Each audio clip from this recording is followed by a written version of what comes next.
말씀은 에스겔 44장 1절에서 14절까지 말씀입니다.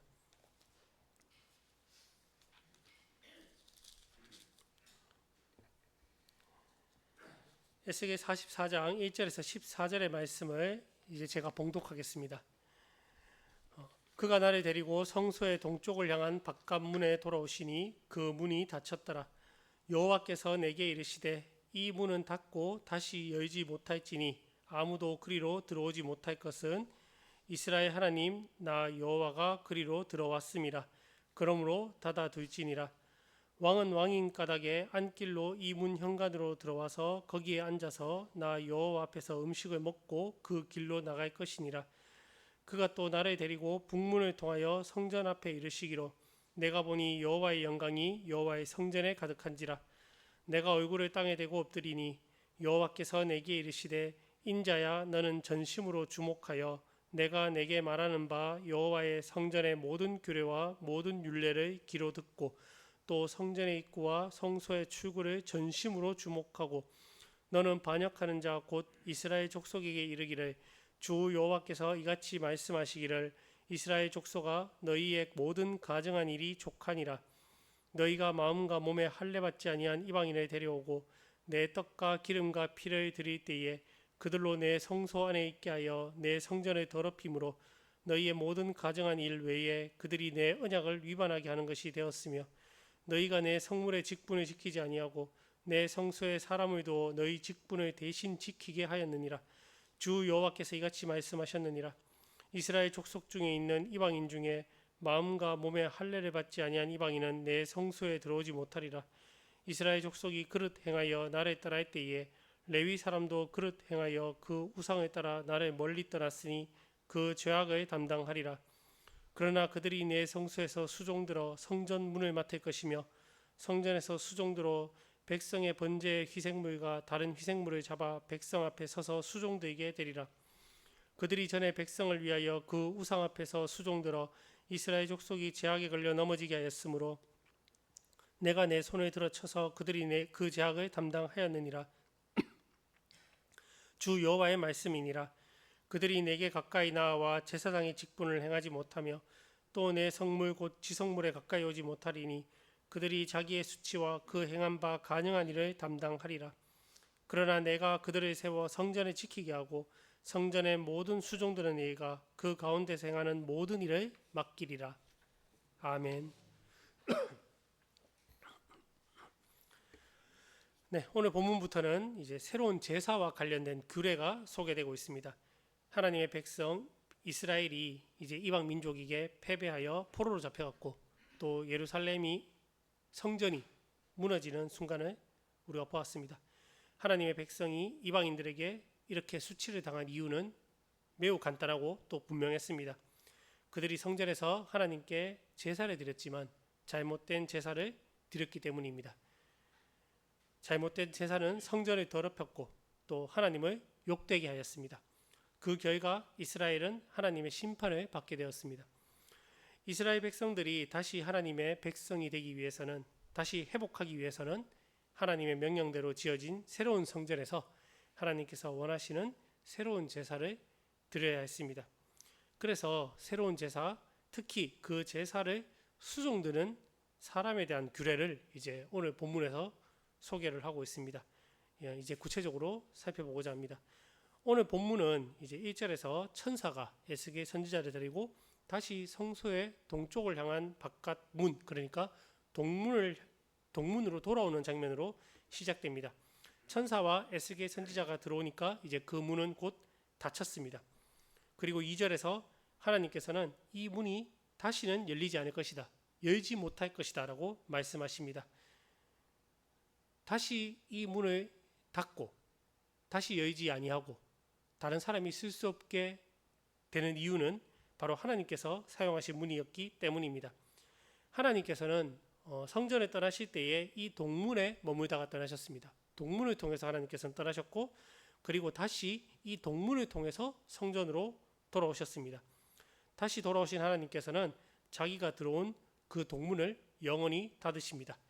이를 통해서 하나님께서는 영원히 이제 자신의 성소를 떠나지 않으시겠다는 뜻을 우리에게 나타내십니다. 하나님께서 들어오고 나가셨던 그 문을 닫으심으로써 내가 이제는 이곳을 떠나지 않겠다. 내가 이곳에 영원히 머물겠다라고 하시는 것입니다. 새로운 성전에 다시 오신 하나님께서는 이제 그곳을 떠나지 않고 자기 백성들과 영원히 함께 하실 것입니다. 하나님의 이 뜻은 오늘날 우리에게도 여전히 유효합니다.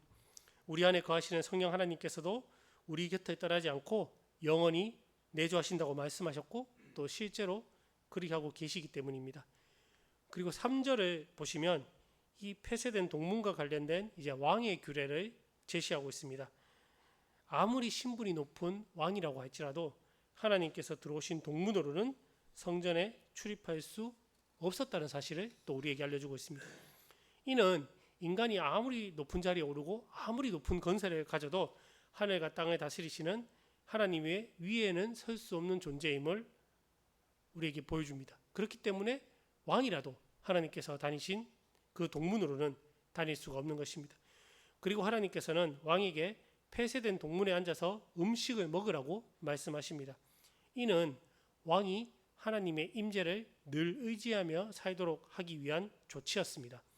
하나님의 영원한 임재를 상징하는 동문에서 음식을 먹는다는 것은 왕이 이제 하나님의 임재하심을 늘 기억하면서 하나님의 뜻대로 나라와 백성을 다스리는 자가 되어야 함을 가르치는 그런 규례였습니다.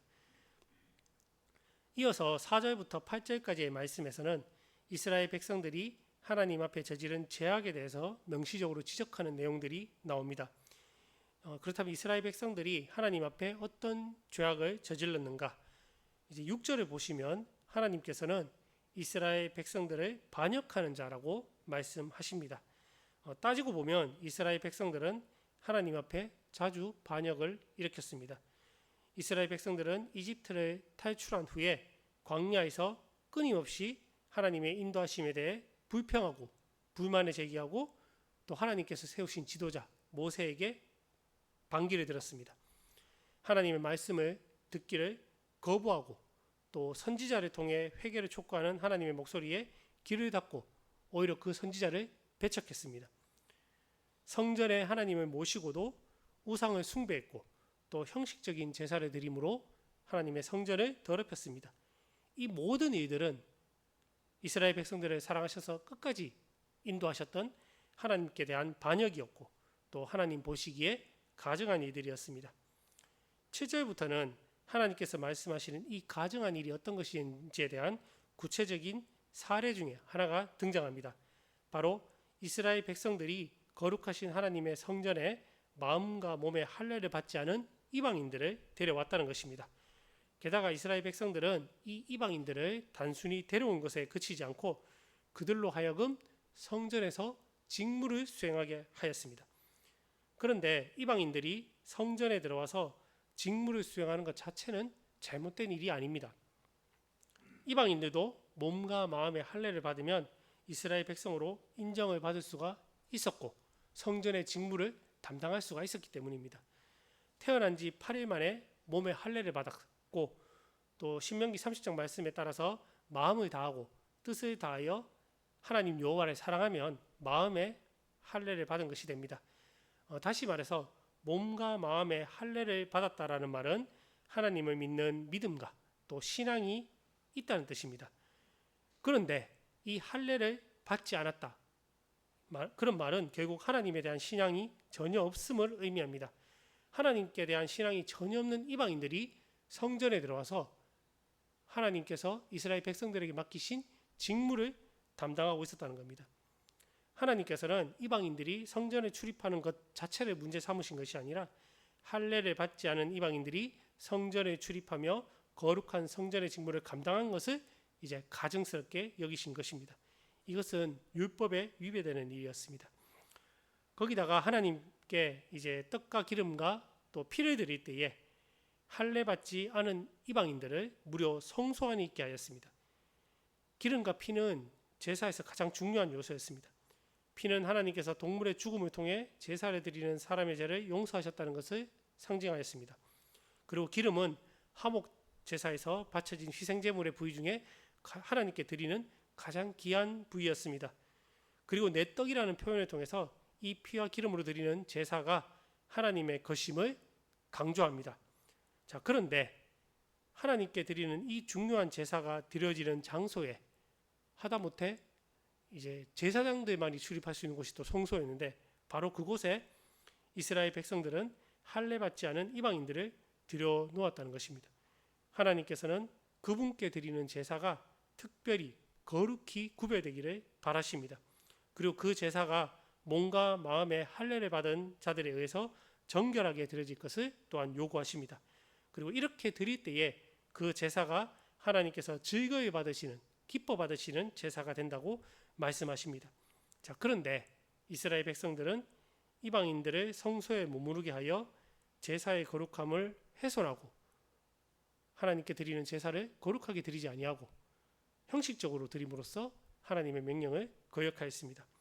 그리고 이런 죄악에 더해 가지고 이스라엘 백성들은 8절에 보면 이제 하나님의 전에서 사용되는 기물을 관리하고 지키는 일을 또 할례 받지 않은 이방인들에게 떠넘겼음을 우리가 볼 수 있습니다. 하나님의 성물을 다루고 하나님의 성소에서 하나님께 수종드는 직분은 하나님께서 맡기신 귀한 직분입니다. 맡은 자는 전심을 다해 섬겨야 하는 거룩하고 영광스러운 자리입니다. 자, 그런데 이스라엘 백성들은 하나님께서 맡기신 이 귀한 직분을 자격 없는 할례 받지 아니한 이방인들에게 떠넘겼습니다. 이스라엘 백성들이 하나님을 얼마나 무시하고 또 가볍게 여겼는지 알 수 있는 대목입니다. 이런 죄악을 저지른 이스라엘 백성들이 하나님의 심판을 받은 것은 정말로 당연한 일이었습니다. 그리고 10절부터 14절에서는 이제 이스라엘 백성들이 이렇게 잘못된 행동을 하여 하나님 앞에 범죄할 때에 함께 범죄한 제사장들에 대한 징계의 내용을 또한 다루고 있습니다. 레위인 제사장들은 백성들에게 옳고 그른 것을 분별해주고 하나님의 말씀을 가르쳐서 올바르게 살아갈 길을 제시해야 하는 그런 의무가 있었습니다. 제사장들은 온전한 제사를 주관하고 율법을 백성들에게 가르치고 하나님의 뜻을 물어야 했습니다. 그런데 그들은 그런 의무를, 직분에 따른 의무를 다하지 않았습니다. 오히려 백성들과 함께 범죄하였습니다. 그래서 하나님께서는 그들에게서 제사장의 직분을 빼앗으셨습니다. 직분을 빼앗긴 레위인 제사장들은 이제 더 이상 지성물을 가까이 할 수가 없게 되었습니다.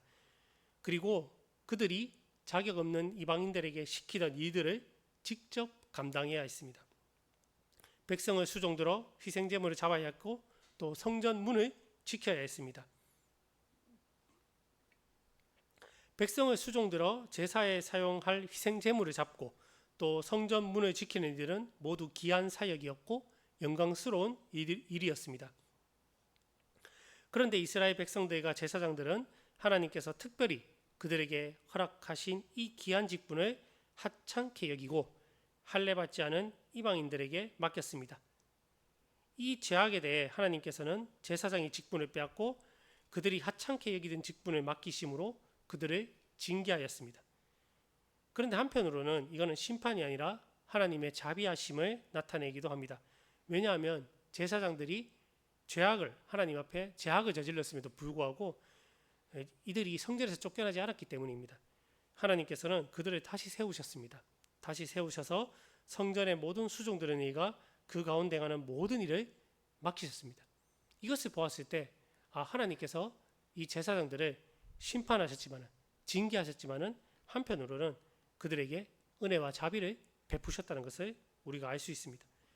이 사실을 통해서 범죄한 자도 저지른 죄에 대해서 부끄러움을 품고 회개하면 그리고 그렇게 하나님께 돌아온다면 여전히 하나님께서는 자비와 은혜를 베푸시며 하나님의 백성으로 다시 세워주신다는 것을 하나님께서는 우리에게 분명하게 보여주고 계십니다. 자, 오늘 본문을 통해서 하나님께서 우리에게 주시고자 하는 교훈은 무엇이겠습니까? 하나님께서는 주를 따르는 이들과 항상 함께 하시기를 원하십니다. 이를 위해서 구약시대 하나님께서는 이스라엘 백성들과 더불어 함께 계시기 위해 성전을 만드셨습니다. 성전을 지을 것을 허락하셔서 그 하나님께서 성전에 스스로를 가두셨습니다. 바로 이스라엘 백성들, 그들과 함께하기 위해서였습니다. 하지만 그 이스라엘 백성들에 의해서 거룩한 성전이 더럽혀지니까 하나님께서는 그곳을 떠나셨습니다. 하나님께서 떠난 성전은 의미를 잃었고 무너졌고 이스라엘 백성들은 하나님의 심판을 받았습니다. 하지만 하나님께서는 그대로 이스라엘 백성들을 버려두지 아니하셨습니다.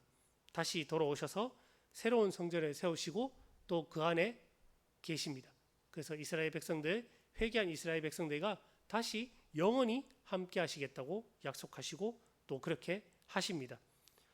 떠나셨던 문인 동문으로 다시 들어오셔서 그 후에 동문을 폐쇄하도록 하심으로써 다시는 그들을 떠나지 아니하겠다, 또 우리를 떠나지 아니하겠다는 뜻을 분명하게 보여주고 계십니다. 자, 그렇다고 이미 저지른 이스라엘 백성들 또 그 인간의 죄들이 사라지는 것, 또 없어지는 것은 아니었습니다. 하나님께서는 심판하시고 이스라엘 백성들과 함께 범죄한 제사장들의 직분을 빼앗으심으로써 그 죄에 대해서 징계를 하셨습니다. 하지만 하나님께서는 심판하고 징계하시는 것으로 끝내지 아니하시고 반드시 자비와 은혜의 손길을 베푸십니다. 범죄한 제사장들을 하나님의 품에서 내쫓지 아니하시고 새로운 직분을 주셔서 다시 세우셨습니다. 죄를 부끄럽게 여기고 회개하고 돌아선 이들에게 하나님께서는 다시 기회를 주십니다. 새로운 자리, 새로운 역할, 새로운 직분을 주시고 다시 세워주십니다. 우리도 마찬가지입니다. 하나님께서는 끊임없이 하나님께 죄를 짓고 또 넘어지는 우리를 그대로 내버려 두지 않으십니다. 항상 함께 하시며 일으키시고 다시 세워주십니다. 하나님께서는 우리를 고아와 같이 버려두지 아니하시고 우리를 떠나지 아니하시고 우리를 놓지 아니하십니다. 하나님께서 우리에게 베푸시는 이 은혜와 사랑을 기억하며 감사할 수 있었으면 좋겠습니다.